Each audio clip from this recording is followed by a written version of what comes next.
Halo anak-anak, hari ini kita akan memulai dengan devotionnya. Mari lipat tangan, tutup mata, kita berdoa. Tuhan Yesus, terima kasih untuk hari yang baru. Tolong kami semua Tuhan untuk siap mendengarkan dan merenungkan firman-Mu. Di dalam nama Tuhan Yesus kami telah berdoa. Amin. Mari kita bernyanyi, Kubuka hatiku untuk firman-Mu.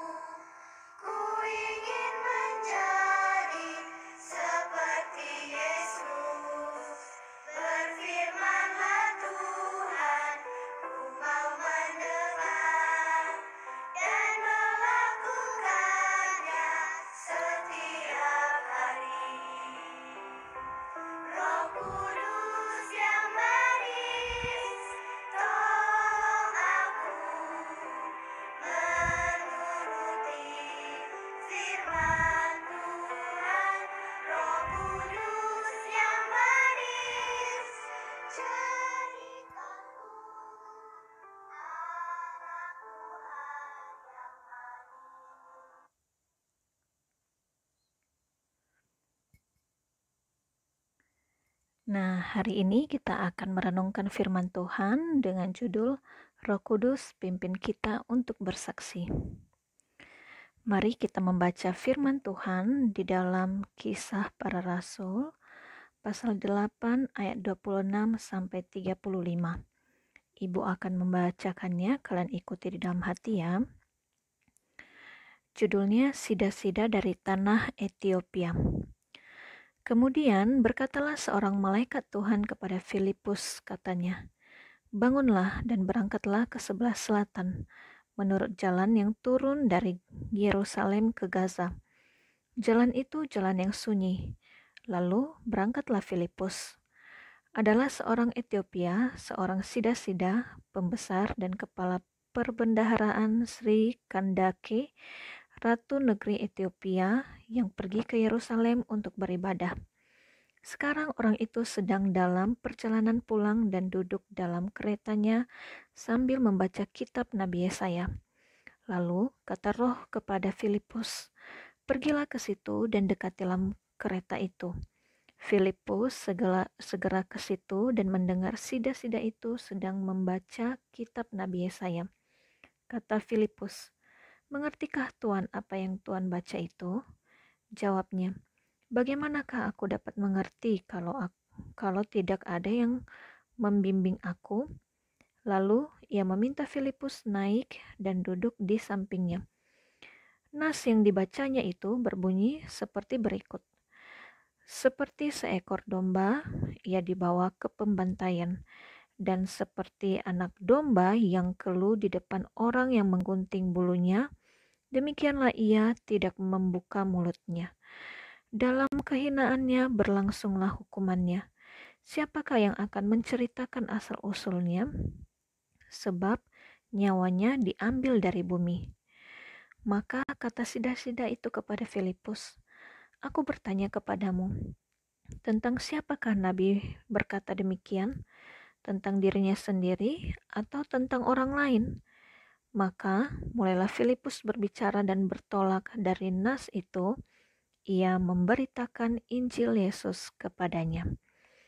Oke, demikian firman Tuhan. Sekarang kita mau merenungkan apa sih yang disampaikan dari firman ini. Jadi, anak-anak, Filipus itu adalah salah satu anak Tuhan yang harus meninggalkan Yerusalem karena penganiayaan yang terjadi. Namun, penganiayaan itu tidak membuat Filipus berhenti bersaksi bagi Tuhan Yesus. Filipus tetap tekun di dalam mempelajari firman Tuhan dan menjalin relasi dengan Tuhan melalui doa setiap hari. Sehingga Filipus menjadi orang yang sungguh-sungguh mengerti dan peka akan apa yang Tuhan inginkan untuk dia kerjakan. Seperti pada hari itu, Roh Kudus menolong Filipus untuk mengerti bahwa Tuhan menginginkan dia pergi ke jalan yang turun dari Yerusalem ke Gaza. Meskipun Filipus tidak mengerti apa yang akan terjadi, Filipus tetap taat loh. ketika muncul seorang sida-sida atau pegawai kerajaan pegawai kerajaan Ethiopia, dan dia sedang duduk di kereta kuda dan sedang membaca kitab Yesaya. Lalu saat itu Filipus mengerti bahwa Tuhan menginginkan dia untuk menjelaskan arti firman kepada sida-sida itu. Filipus kemudian menjelaskan arti firman itu dari kitab Yesaya itu, dan sida-sida Ethiopia itu menjadi orang yang percaya. Nah, Roh Kudus menolong kita untuk tahu kapan bersaksi dan kepada siapa kita harus bersaksi.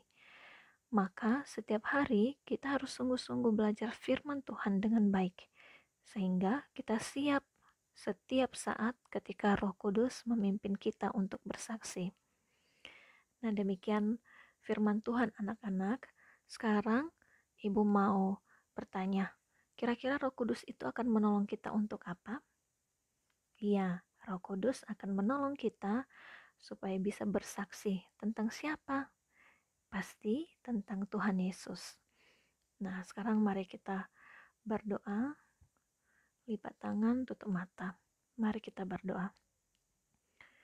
Bapa di sorga, tolong saya untuk memiliki kepekaan ketika Roh Kudus-Mu memimpin untuk bersaksi kepada orang yang saya temui. Tolong saya bertekun belajar firman Tuhan sehingga setiap saat siap untuk bersaksi bagi Tuhan Yesus. Di dalam nama Tuhan Yesus Kristus saya berdoa. Amin. Oke, selamat beraktivitas anak-anak. Tuhan Yesus memberkati.